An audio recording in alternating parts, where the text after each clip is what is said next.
মধ্যরাতে অন্ধকারে হঠাৎ করেই যেন বদলে যেতে শুরু করেছে এশিয়ার আকাশের শক্তির মানচিত্র। চীনের উপকূলীয় প্রদেশ ফুজিয়ানের একটি সামরিক ঘাঁটিতে নেমে এসেছে নতুন এক যুদ্ধবিমান। বাইরে থেকে দেখলে সেটি আগের মতো মনে হতে পারে অবিকল এক নীরব ঘাতকের রূপ, কিন্তু এর ধাতব খোলসের ভেতরে লুকিয়ে আছে এমন এক ভয়ঙ্কর এবং ধ্বংসাত্মক পরিবর্তন যা পুরো ভূরাজনৈতিক সমীকরণকে এক লহমায় উল্টে দেওয়ার ক্ষমতা রাখে। এই যুদ্ধবিমানটির নাম J-20A। চীনের পিপলস লিবারেশন আর্মি এয়ারফোর্স এখন তাদের সবচেয়ে গুরুত্বপূর্ণ এবং স্পর্শকাতর বিমান ইউনিটগুলোকে পুরনো J-20 থেকে সরিয়ে এই নতুন এবং দ্রুতগামী প্রক্রিয়া শুরু করেছে। আর এই ক্ষেত্রে সবচেয়ে বেশি আলোচনায়, বিস্ময়ে এবং আতঙ্কের কেন্দ্রে পরিণত হয়েছে ফুজিয়ানের উইশান ঘাঁটি। কারণ এই সামরিক ঘাঁটিটি বিতর্কিত এবং চরম উত্তেজনাপূর্ণ তাইওয়ান প্রণালীর ঠিক খুব কাছেই অবস্থিত, যেখান থেকে যে কোনো মুহূর্তে আকাশ রক্তলাল হতে পারে বলে মনে করছেন আন্তর্জাতিক সামরিক বিশ্লেষকরা। সকালের ঘন কুয়াশা ভেদ করে যখন এই নতুন ফাইটার জেটটি রানওয়ে থেকে প্রচণ্ড গর্জনে আকাশে উড়ে যায়, তখন সেটি শুধু একটি সাধারণ বিমান বা যান্ত্রিক উড়ান নয়, বরং সেটি হলো প্রতিবেশী এবং পশ্চিমা শক্তিগুলোর জন্য একটি সরাসরি রাজনৈতিক বার্তা, একটি অত্যন্ত স্পষ্ট এবং হিমশীতল সতর্ক সংকেত। কারণ বেইজিং এখনও তাইওয়ানকে নিজেদের অবিচ্ছেদ্য অংশ বলেই দৃঢ়ভাবে মনে করে এবং এই দাবি ছাড়তে কোনোভাবেই রাজি নয়। অন্যদিকে তাইপে সরকারও খুব চীনের ওপর নিজেদের ঐতিহাসিক দাবি এখনও পুরোপুরি ছাড়েনি। ফলে বহু দশকের পুরনো এই ভয়ঙ্কর সংঘাত এখনও কোনোভাবেই শেষ হয়নি, বরং তা এক নতুন এবং আরও ভয়ঙ্কর রূপ নিয়েছে। শুধু যুদ্ধক্ষেত্রটি বদলেছে মাত্র। এখন আর লড়াইটা কেবল মাটির ওপর সেনা সংখ্যা বা ট্যাঙ্কের জোরে নয়, এবং প্রযুক্তির সূক্ষ্মতা, গতির প্রচণ্ডতা এবং আকাশের নিয়ন্ত্রণ নিয়ে, যা আগে কেউ কল্পনাও করতে পারেনি। J-20A কে প্রথম দেখলে অনেকেই আগের সংস্করণের মতোই মনে হতে পারে, কিন্তু সামরিক বিশ্লেষকদের মতে এর ভেতরের পরিবর্তনগুলো অত্যন্ত গুরুত্বপূর্ণ এবং প্রযুক্তিগতভাবে বড় ধরনের। বিশেষ করে বিমানটির পেছনের অংশ অ্যারোডাইনামিক ডিজাইনে বেশ কিছু পরিবর্তন আনা হয়েছে বলে ধারণা করা হচ্ছে। এই ধরনের নকশাগত পরিবর্তনের মূল উদ্দেশ্য সাধারণত বাতাসের বাধা কমানো, উচ্চগতিতে স্থিতিশীলতা বৃদ্ধি করা এবং সামগ্রিক উড্ডয়ন দক্ষতা উন্নত করা। ফলে সুপারসনিক গতিতে দীর্ঘ সময় ধরে অপারেশন পরিচালনার সক্ষমতাও বাড়তে পারে। বিশেষজ্ঞরা আরও মনে করছেন নতুন সংস্করণে স্টেলথ বৈশিষ্ট্য বা রাডারে কম দৃশ্যমান থাকার ক্ষমতাও উন্নত করা হয়েছে। আধুনিক পঞ্চম প্রজন্মের যুদ্ধবিমানের ক্ষেত্রে শুধু গতি নয়, বরং শত্রুর রাডার ও সেন্সরকে ফাঁকি দেওয়ার সক্ষমতাই সবচেয়ে বড় গুরুত্বপূর্ণ বৈশিষ্ট্যগুলোর একটি। তাই বিমানটির গঠন, ইঞ্জিনের নকশা, এয়ার ইনটেক এবং তাপ নির্গমনের ধরনেরও পরিবর্তন আনা হয়ে থাকতে পারে, যাতে এটি শত্রুপক্ষের নজরদারি ব্যবস্থার কাছে আরও কম দৃশ্যমান থাকে। যদিও এই দাবিগুলোর অনেকটাই এখনও স্বাধীনভাবে যাচাই করা সম্ভব হয়নি, তবুও আন্তর্জাতিক সামরিক মহলে বিষয়টি নিয়ে ব্যাপক আলোচনা চলছে। তবে সবচেয়ে বেশি আলোচনায় এসেছে নতুন প্রযুক্তি। আগের সংস্করণগুলোতে ব্যবহৃত WS-10 সিরিজের ইঞ্জিনের তুলনায় নতুন WS-15 ইঞ্জিনকে অনেক বেশি শক্তিশালী হিসেবে বিবেচনা করা হচ্ছে।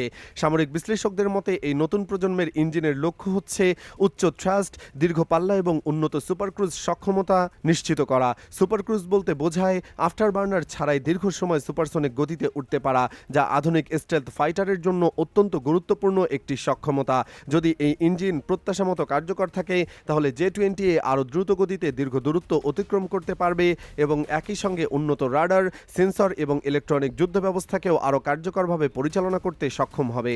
কারণ আধুনিক যুদ্ধবিমানে ইঞ্জিন শুধু গতি বাড়ানোর জন্য নয়, বরং পুরো যুদ্ধ ব্যবস্থার শক্তির উৎস হিসেবেও কাজ করে। উন্নত sensor fusion, electronic jamming, data link এবং দীর্ঘ পাল্লার অস্ত্র ব্যবস্থার জন্য প্রচুর শক্তির প্রয়োজন হয়। ফলে শক্তিশালী ইঞ্জিন বিমানটির সামগ্রিক যুদ্ধ ক্ষমতাকেও বাড়িয়ে দেয়। বিশ্লেষকদের মতে চায়না এখন শুধু যুদ্ধবিমান তৈরি করছে না, বরং তারা একটি পূর্ণাঙ্গ আধুনিক আকাশ যুদ্ধ নেটওয়ার্ক গড়ে তোলার চেষ্টা করছে। এর মধ্যে রয়েছে স্টেলথ প্রযুক্তি, উন্নত ইঞ্জিন, কৃত্রিম বুদ্ধিমত্তা নির্ভর সেন্সর সিস্টেম, দীর্ঘপাল্লার ক্ষেপণাস্ত্র এবং নেটওয়ার্ক কেন্দ্রিক যুদ্ধ কৌশল। ফলে J-20A কে শুধু একটি নতুন যুদ্ধবিমান হিসেবেই নয়, বরং ভবিষ্যতের আকাশ যুদ্ধের জন্য চীনের বৃহত্তর সামরিক কৌশলের অংশ হিসেবেও দেখা হচ্ছে। তবে সামরিক প্রযুক্তি নিয়ে আলোচনার ক্ষেত্রে একটি বিষয় সবসময় গুরুত্বপূর্ণ।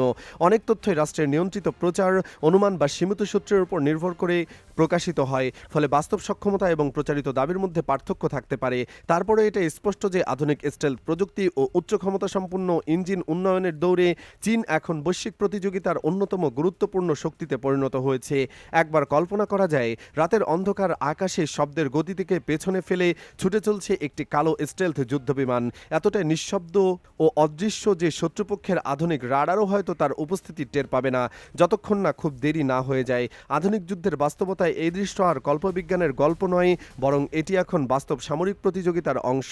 আর সেই বাস্তবতার অন্যতম প্রতীক হয়ে উঠেছে চেংডু J-20 এর নতুন সংস্করণ J-20A। চীনের উইশান ভিত্তিক 41তম এয়ার ব্রিগেড খুব অল্প সময়ের মধ্যে যেভাবে পুরনো প্রজন্মের যুদ্ধবিমান থেকে অত্যাধুনিক স্টেলথ প্ল্যাটফর্মে রূপান্তরিত হয়েছে তা বিশ্ব সামরিক বিশ্লেষকদের দৃষ্টি কেড়েছে। একসময় এই ইউনিটে ব্যবহৃত হয়েছে পুরনো J-7 যুদ্ধবিমান, যেগুলো মূলত কয়েক দশক আগের প্রযুক্তির উপর নির্ভর করে তৈরি। ফলে সেখানে এখন J-11 যা তুলনামূলক অনেক আধুনিক হলেও বর্তমান পঞ্চম প্রজন্মের স্টেলথ যুদ্ধ বিমানের সঙ্গে প্রযুক্তিগত ব্যবধান ছিল বিশাল। আর এই এক ইউনিট হাতে পাচ্ছে J-20A, যা উন্নত সেন্সর, দীর্ঘ পাল্লা, নেটওয়ার্ক কেন্দ্রিক যুদ্ধ সক্ষমতা এবং স্টেলথ বৈশিষ্ট্যের কারণে চীনের আকাশ শক্তির অন্যতম গুরুত্বপূর্ণ প্রতীক হিসেবে বিবেচিত হচ্ছে। বিশ্লেষকদের মতে এই দ্রুত রূপান্তর দেখাচ্ছে যে চায়না তাদের বিমান বাহিনীকে আধুনিক করার ক্ষেত্রে অত্যন্ত উচ্চাকাঙ্ক্ষী এবং দ্রুত গতিতে এগোচ্ছে। বিশেষ করে তাইওয়ান ঘিরে সম্ভাব্য সামরিক উত্তেজনার প্রেক্ষাপটে J-20A গুরুত্বপূর্ণ ভূমিকা পালন করতে পারে বলে ধারণা করা হচ্ছে, কারণ এর দীর্ঘ অপারেশনাল রেঞ্জ এবং উন্নত এভিওনিক্স প্রযুক্তি এটিকে দীর্ঘ সময় ধরে টহল, নজরদারি এবং আকাশ নিয়ন্ত্রণে কার্যকর করে তুলতে পারে। সামরিক পর্যবেক্ষকরা মনে করেন সম্ভাব্য কোনো সংঘাতে এই ধরনের স্টেলথ প্ল্যাটফর্ম আকাশসীমা নিয়ন্ত্রণ, শত্রুর প্রতিরক্ষা দুর্বল করা এবং গুরুত্বপূর্ণ সামরিক রুট পর্যবেক্ষণের ক্ষেত্রে গুরুত্বপূর্ণ ভূমিকা রাখতে পারে। আরেকটি বিষয় আন্তর্জাতিক মহলে বিশেষভাবে আলোচিত হচ্ছে, চীন এখনও J-20 নয়, বরং নতুন শেংয়াং J-35 যুদ্ধবিমান প্রকল্প নিয়ে দ্রুত এগোচ্ছে। অর্থাৎ এই একই সময়ে একাধিক পঞ্চম প্রজন্মের স্টেলথ ফাইটার উন্নয়ন ও মোতায়েনের সক্ষমতা তারা তৈরি করছে। এই গতি এবং শিল্প সক্ষমতা বর্তমান বিশ্বের খুব কম দেশে দেখাতে পারছে। বিশেষজ্ঞদের মতে এটি শুধু সামরিক শক্তির প্রতিযোগিতা নয়, বরং প্রযুক্তি, শিল্প উৎপাদন এবং দীর্ঘমেয়াদী কৌশলগত পরিকল্পনারও প্রতিফলন। রাতের আকাশে যখন এই জেটগুলোর ইঞ্জিনে গর্জন শোনা যায়, তখন সেটি কেবল একটি নিয়মিত সামরিক মহড়ার শব্দ নয়, বরং ভবিষ্যতের শক্তির ভারসাম্য বদলে যাওয়ার ইঙ্গিত হিসেবেও অনেকে দেখছেন। কারণ আধুনিক যুদ্ধক্ষেত্রে এখন শুধু সেনা সংখ্যা বা অস্ত্রের পরিমাণ নয়, বরং তথ্য প্রযুক্তি, স্টেলথ সক্ষমতা, কৃত্রিম বুদ্ধিমত্তা এবং সেন্সর ফিউশন এবং ইলেকট্রনিক যুদ্ধ ব্যবস্থায় নির্ধারণ করছে যে আকাশের আধিপত্য বিস্তার কে করবে। আর সেই প্রতিযোগিতায় চীন যে দ্রুত নিজেদের অবস্থান শক্তিশালী করছে তা নিয়ে আন্তর্জাতিক অঙ্গনে গভীর আলোচনা ও উদ্বেগ দুটোই বাড়ছে।